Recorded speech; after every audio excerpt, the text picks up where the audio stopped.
여러분 안녕하세요. 오늘 이 시간에는요 99% 농업 30년 사용 증식 미생물 효율적 사용과 효과입니다. 앞서 이제 증식 미생물에 대해서 말씀드렸습니다. 미생물 증식 아니면 배양, 아마 이 두 가지를 혼용해서 쓴다는 말씀 드렸습니다. 뭐 이거에 대해서 미생물 증식이다, 미생물 배양이다, 틀린 건 아닙니다.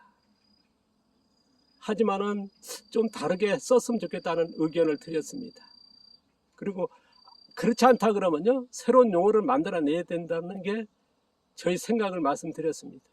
앞서 그런 얘기했습니다. 숙성과 발효, 뭐 김치할 때 이제 어떤 때는 숙성, 어떤 때는 발효 그런 얘기하지 않습니까?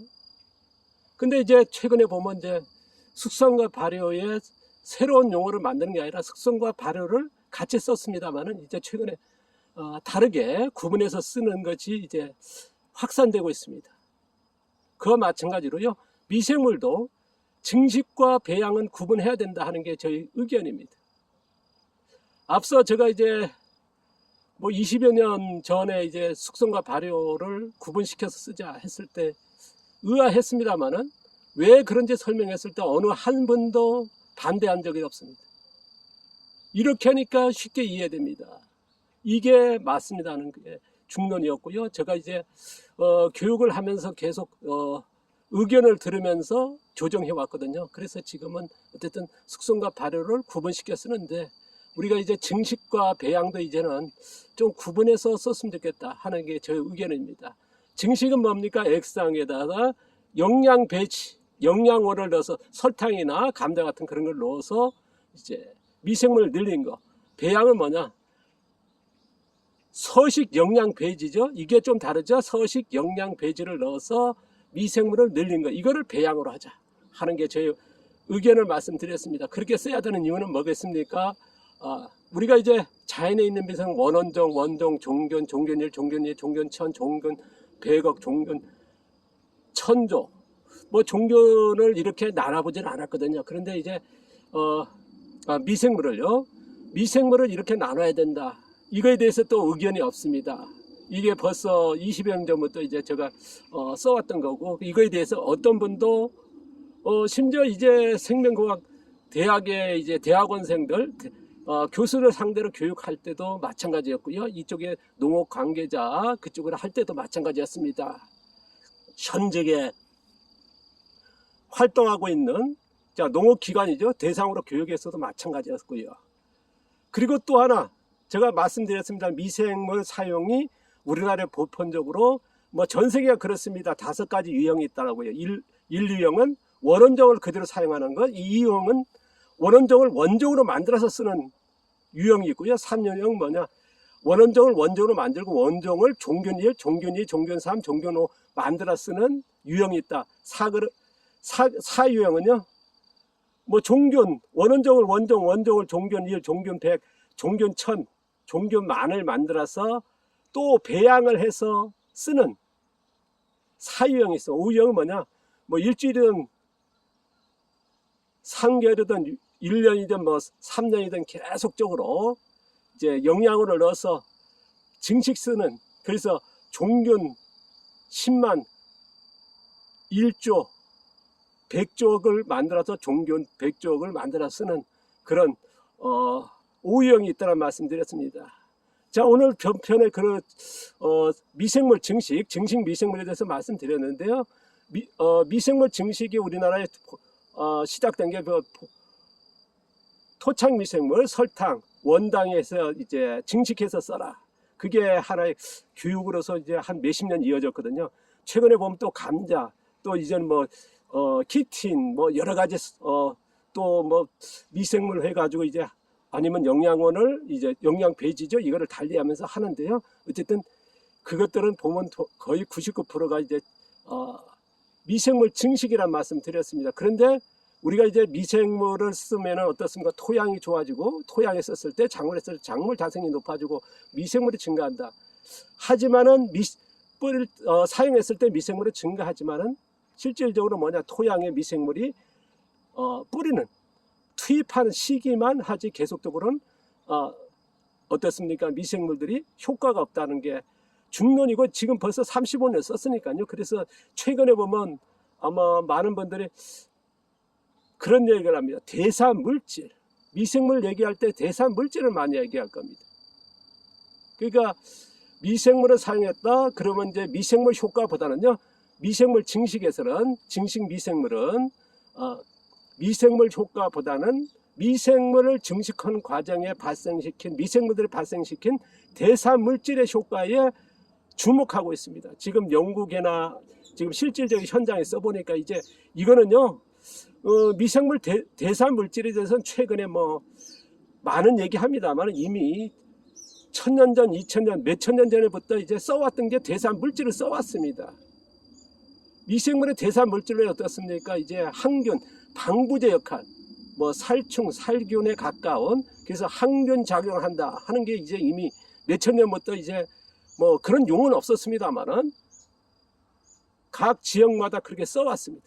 우리나라도 써왔고요, 일본도 써왔고요, 수많은 나라들이 그렇게 써왔습니다.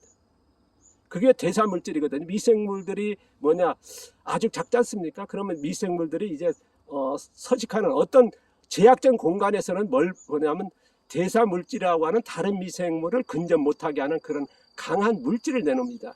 이 대사물질이 뭐냐, 어느 쪽 보면 영양적인 것도 있고요, 어떤 분은 또 미생물을 밀어내는 항균적인 그런 성분들 또한 가져 있습니다.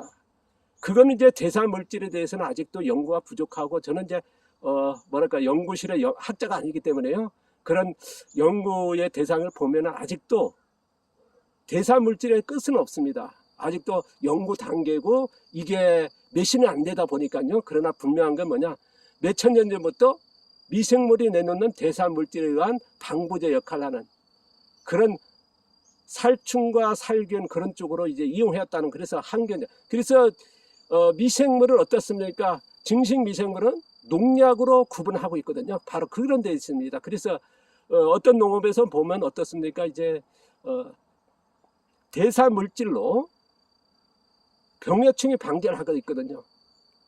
이미 뭐 자연농에서 보면 이제 자연농 대가들도 하고 있습니다. 그래서 어쨌든 그 대사물질은 주목해야 되고요. 또 하나 뭐냐 그러면 미생물의 증식하는 과정에 발생시킨 게 뭐냐면 액비입니다. 영양적인 면입니다. 뭐 액비라고 하는 게 영양 아니겠습니까? 어떤 영양원을 넣느냐 따라서 그 영양도 분해되지 않습니까? 그리고 뭐냐, 미생물은 계속 삼층마다 분열되면 그런 게 사체화되거든요. 거의 사체화되면서 어떤 내놓는 분해되면서 발생시키는 그런 대사물질과 더불어 영양으로 넣어진, 그래야 미생물 자체의 그 영양이 아주 고농도며 특이한, 우리가 이제 인간이 만들어지 못하는 그런 영양적인 면을 내놓고 있습니다. 그래서 증식 미생물의 또 하나는 뭐냐, 대사물질, 그 다음으로 어떻게 보면 대사물질은 더 효과적인 게 뭐냐, 바로 양분입니다. 영양을 만들어낸다는 거. 그래서 그 영양을 어떻습니까? 미생물 증식한 거를 이제 뿌렸을 때 작물들이 뭐 수확량이 높아졌다, 빨리 큰다, 뭐 그런 것들을 이제 흔하게 찾아보거든요. 바로 그게 바로 영양적인 면이 있기 때문에 그렇고요. 그리고 병해충에 대한 것들은 영향이 끼친다. 그런 거는 뭐냐, 대사물질의 영향이 아닌가 싶습니다. 이 두 가지가 주목받고 있고 그걸 실제로 쓰고 있다는 것. 저도 교육을 하면서요, 우리가 이제 밭농사 같은 이런 농사에서는 미생물 증식에서는 일체 쓰라 하지 않습니다. 권장하지도 않고요. 대신에 이제 미생물 배양편에서는 이제 제가 권장하는데, 그건 그때 와서 얘기하고요. 그럼 미생물 증식은, 증식 미생물 언제 쓰느냐? 바로 가축. 제가 이제 닭사육, 병아리에서부터 뭐 시설서부터 다 가르칠 때에 꼭 가르치는 게 뭐냐 그러면 증식 미생물을 만드는 방법을 알려드립니다.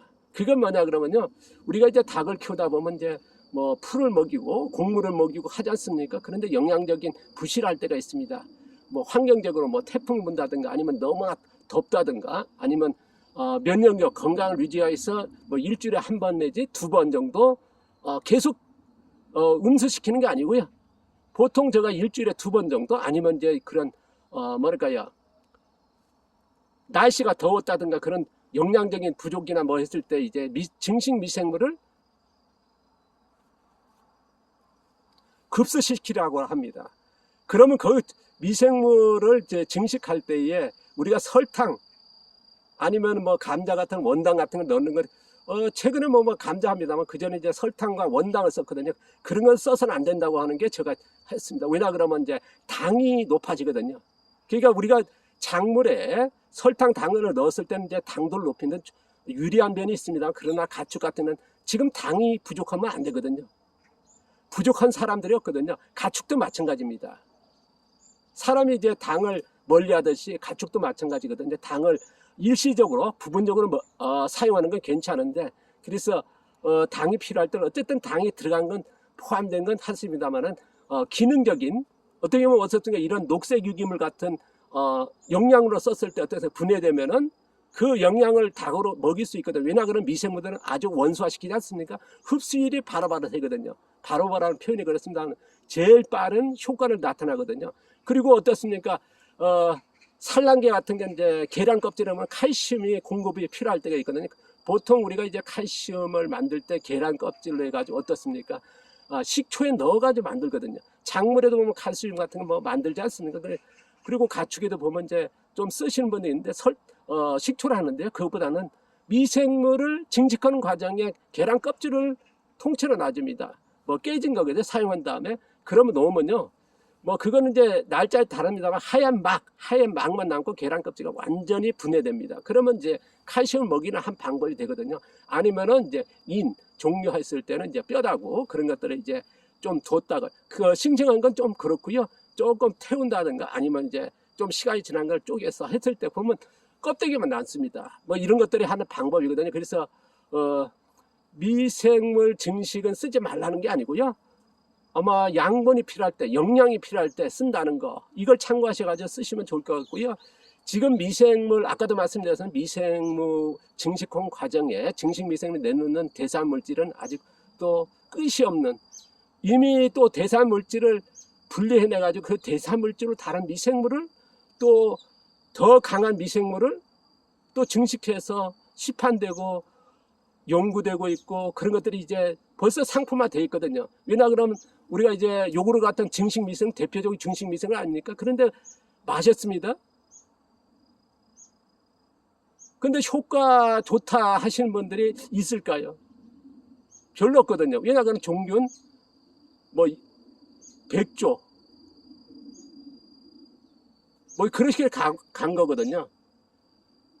그러니까 장까지 도달하지 못하다 보니까 이제 대사물질로 해서 더 강한 이제 장까지 가는 미생물을 개발해서 뭐 6세대 미생물이다. 프로파이티스라 해가지고 그렇게 팔지 않습니까? 그런 마찬가지로 지금 끝이 없고요. 어쨌든 증식 미생물이 나쁜 건 아닌데 정확하게 쓸 필요가 있다. 알고 쓰자는 거거든요. 근데 우리가 이제 지금 이거에 대해서 미치지 못한다는 거 그리고 대사물질과 미생물 증식과 배양도 구분시켜야 되고 그 다음에 증식 미생물이 사용하는 과정에서 어떤 효과를 보고 할 것이냐 이거를 이제 조금 알고 갔으면 좋겠습니다. 그러면 이제 증식 미생물 가지고요 여러 용도로 조금 더 쉽고 아마 체계적으로 농업에 접근한 방법이 되지 않을까 싶어서 오늘 증식 미생물 증식에 대해서 제가 아는 앞으로요 이거에 대해서는 또 얘기할 게 더 많습니다. 끝이 없는데요. 지금도 뭐 너무 많은 뭐랄까요 광범위한 그런 것들이 있기 때문에 그는 그때 가서 이제 또 계속 얘기해 나가도록 하겠습니다. 다음 편부터 빨리 가면 이제 미생물 배양 미생물에 대해서 얘기하겠죠. 감사합니다.